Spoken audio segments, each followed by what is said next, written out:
Hello, Future Tarot. Today we're going to do your love reading from February 6th to the 13th for the Sun, Moon, Rising, and Venus signs of Pisces. Take what resonates with you, claim it for yourself, toss the universe what does not, it's not meant for you, and that's entirely okay. Check out your other placements and, check if that reading resonates with you or not. We're going to use a singing bowl. As you can see, we did smudge that energy here for you, so cleanse your energy, taking that deep breath in and exhaling whenever you feel so inclined to do so. That's going to help balance your energy, sort of set your intentions, and prepare for the messages, okay? If you are new or returning, thank you so much. All right. Ooh.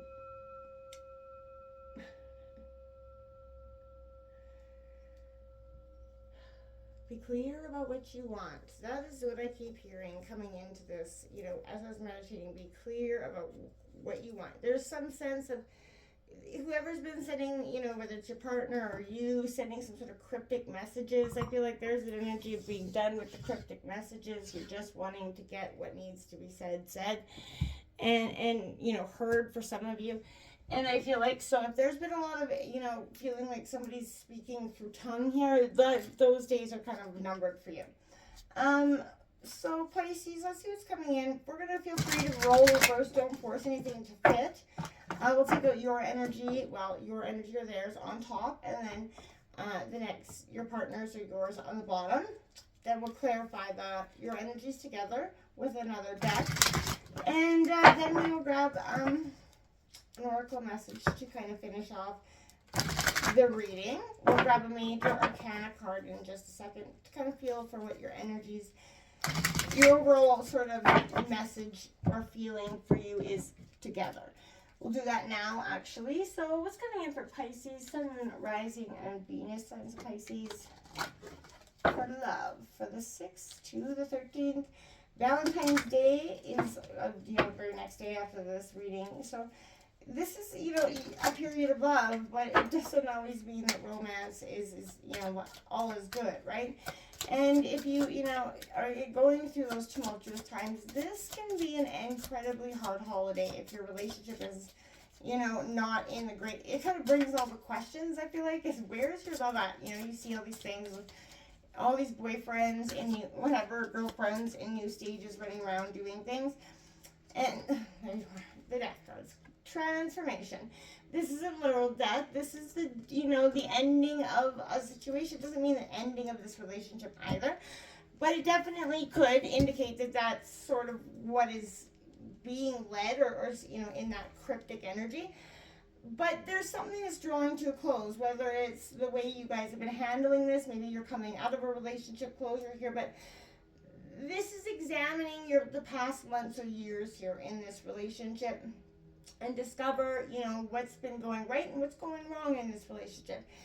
There is a decline, and you're ready to grow in love with your partner who is in harmony with who you are now, right? And rather than the person you used to be. And I feel like that's what you're kind of looking at is, are you guys still in harmony? Or are you guys in love with the person that, you guys met when you guys first got, it's no longer there, right? People change and evolve, and some grow together and grow apart. It's just the way that is. So, and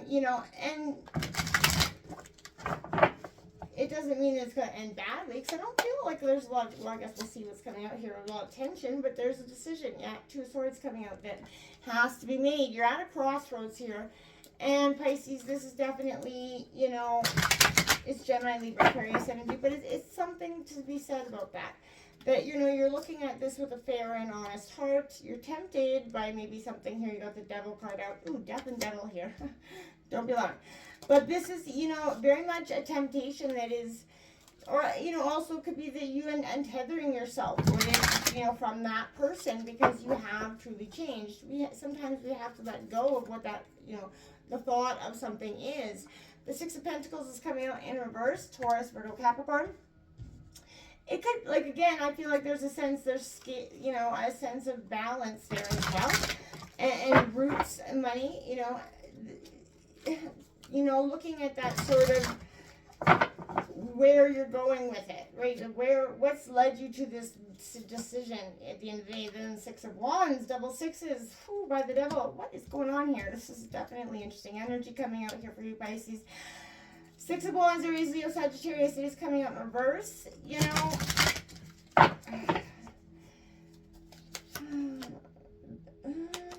we got that Queen of Cups coming out. You know, that is Pisces energy for you. And I feel like at the end of the day, balance is absolutely required. You know, that is the Justice card in traditional tarot. You got the Ten of Swords also on the bottom of the deck. Pisces. This balance is required, right? And this Ten of Swords, I feel like, it, you know, this has been coming to a close for some time. This is a decision that's been weighing on your mind for some time. And you know, you felt like you were going to work through it in some ways. You know, and I feel like at the end of the day, this is not going to be the case for all of you. Some of you will. You know, you're going to stick it out. But there's a sense of you both need to be very clear about what you want and what you don't want here. There is no more, you know, floating around. I feel like there's a sense of really getting some crystal clear energy. Partner's got some sadness and isolation. You know, that is sort of what I would say is what you're going through, right? And what they're going through. That's coming underneath your Two of Swords, right? So it would make sense to see the, you know, the sadness and isolation with the Three of Swords coming out, right? You got the Hierophant card coming out. This is tradition. That's coming, you're underneath the Devil, so Taurus energy. But, you know, traditionally, I feel like one of you is very grounded and rooted, and one of you is very sort of already 1 foot out the door, right? Whoever is on the top is likely that energy. Look at that, triple sixes out here. The Six of the 6 of Wands here, but this is believing and succeeding, right? Going towards the horizon. Look at the front of the boat, right? You're looking towards the new beginning. You're manifesting this rite of passage, or they are, you know, whoever's on the bottom here. But there's a real sense of going, you know, moving through, using the sadness and isolation to sort of teach your success and growth coming in right after it. It's, you know, I want to say a period where they're whoever's on the bottom's in a lot more stable energy, right? They're a lot more sort of decisive, a little bit cold. They're coming out of that sadness and isolation and right into the sort of, you know, trajectory of a path. Look at that. 4 sixes for you. Wow, this is 6 of Pentacles coming out. Giving and receiving here is something, a lesson they're going to have to learn. But I would definitely put angel number 6666 in because it's going to be quite powerful. Win or lose here, you also have on the bottom of the deck that 5 of Swords and the Awakening, the Judgment card blossom in this deck under there. So this is a, you know, win or lose, this has been that awakening for you. You know, this is no more pissing around. There's no more, I can, you know, try to talk my way into believing this is going to be good, hoping it's going to get better energy. I feel like for some, there's a sense of win or lose. This is the line drawn in the sand. Can we clarify that? 2 and 3 of Swords, please.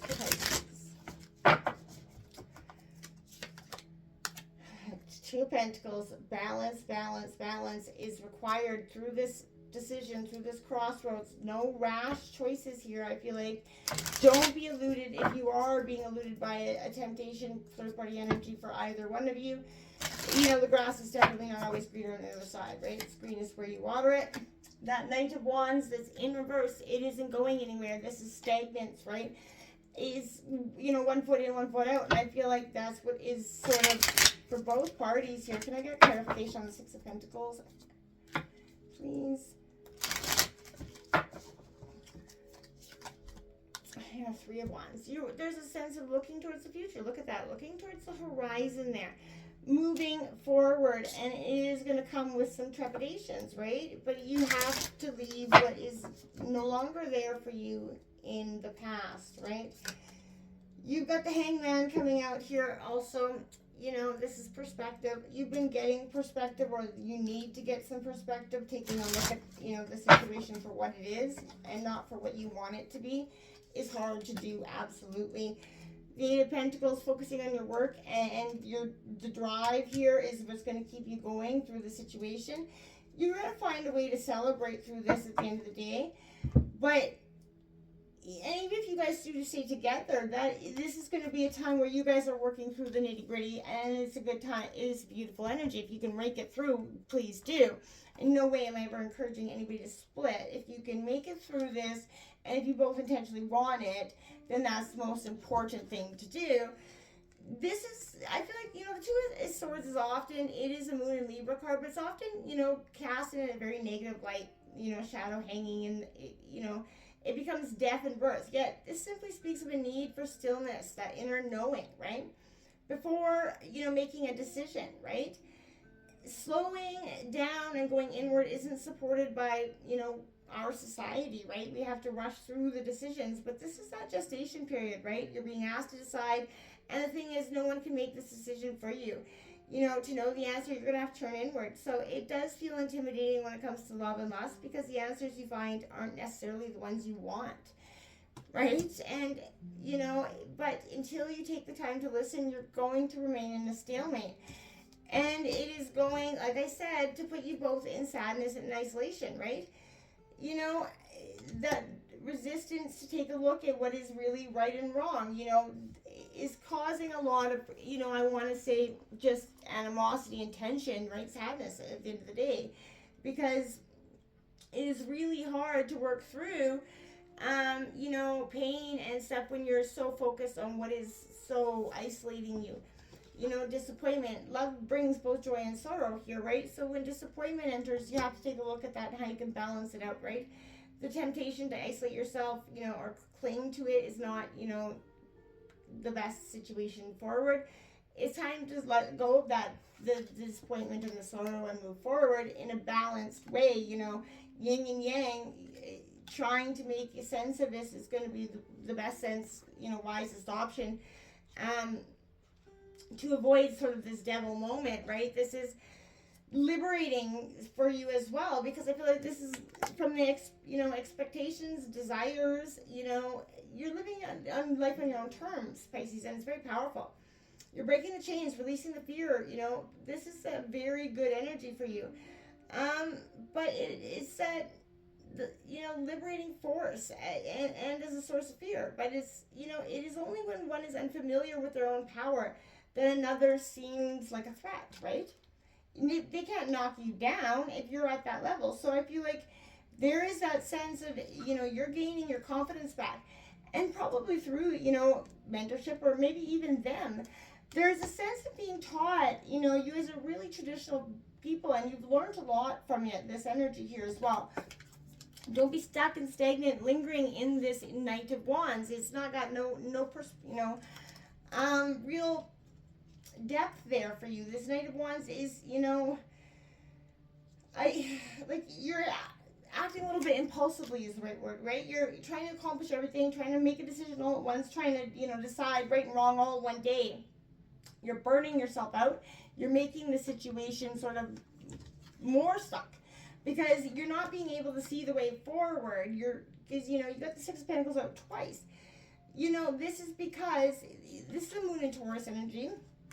Could be dealing with Taurus here, but this is a period of inequality that is ending here. It can also represent living in the mentality of lack instead of that mentality of limitless abundance. Or believing that this relationship is lacking something, right? It's time to get reacquainted with the power, which means sort of witnessing the personal limitations and stipulations that you put on it, right? To believe and succeed, to go forward, you're going to have to put one foot in front of the other. And it also means letting go of the past, leaving it where it is. It's a rite of passage. It's time to let go. The past has served its purpose. Oh, yes, it has. And yes, it does leave, it can leave wounds to everybody. But that's up to you, how you react and deal with these wounds, right? You're playing a little bit safe here with this Three of Wands. You're limiting your potential and growth in this situation here. What's holding you back? It's this pain. It's time to spread your wings, right? And let it happen. Or let it go, right? You cannot sort of remain in a sense of bothness, right? And I feel almost that's what someone is almost trying to do. This Six of Wands coming out in reverse, Aries, Leo, Sagittarius energy. Jupiter and Leo energy. But again, I want to say there's a power imbalance. Taking that step back to see who and what is taking your attention in this dynamic, right? Sit with that energy that's bouncing around. So it may not be the advantage yet, but if you're patient, honest with yourself, you're going to spot the potential here. You're going to spot what's happening. And that's a perspective is going to bring success and growth. I think one of using your head and without communicating to the other person, it is creating a lot of stagnance. One's, working and building, one's remaining sad and isolated, and nobody at the end of the day is talking about it. And I feel like that is definitely creating some, real stuck energy here. This, Queen of Cups, Witch of Cups here. This is, it would be the Knight of Cups in this deck, but this is, for me, I feel like she's the love witch. This is, that couture potion, right? She's that beautiful energy where you're being called right now of seduction and flirtation. You're opening yourself up to that energy again. You're being led by love and inspiration to be, you're not forcing flirtation. You're forcing yourself to see, to give and receive love, right? To be open to their love in order for you guys to build this Eight of Pentacles. You're going to start doing the work on this relationship if you haven't already. But I mean, you're really going to be putting in this work by the end of this week. And I think that's quite positive because, there's celebration. There's, and balance required. Win or lose, I feel like you're both in this to the nitty-gritty. I don't feel like anybody's going anywhere. I feel like you are really clear about making this work. And, through come hell and high water, right? And that's, commendable. But don't keep up, that... This has to be energy, right? Because, sometimes it isn't. Oh, look at that. Or it is, my friends. Soulmate 33 coming out for you. Again, soulmate, powerful energy. And I feel like that is a massive number. You know it as well. You guys are in it for the long haul. And look at that. Forgiveness. Couldn't make that up if I tried. This is your time. Forgive and let go of the past. And that will set this transformation into motion. And I feel like you're both ready to do it. It's time. Until next time, namaste.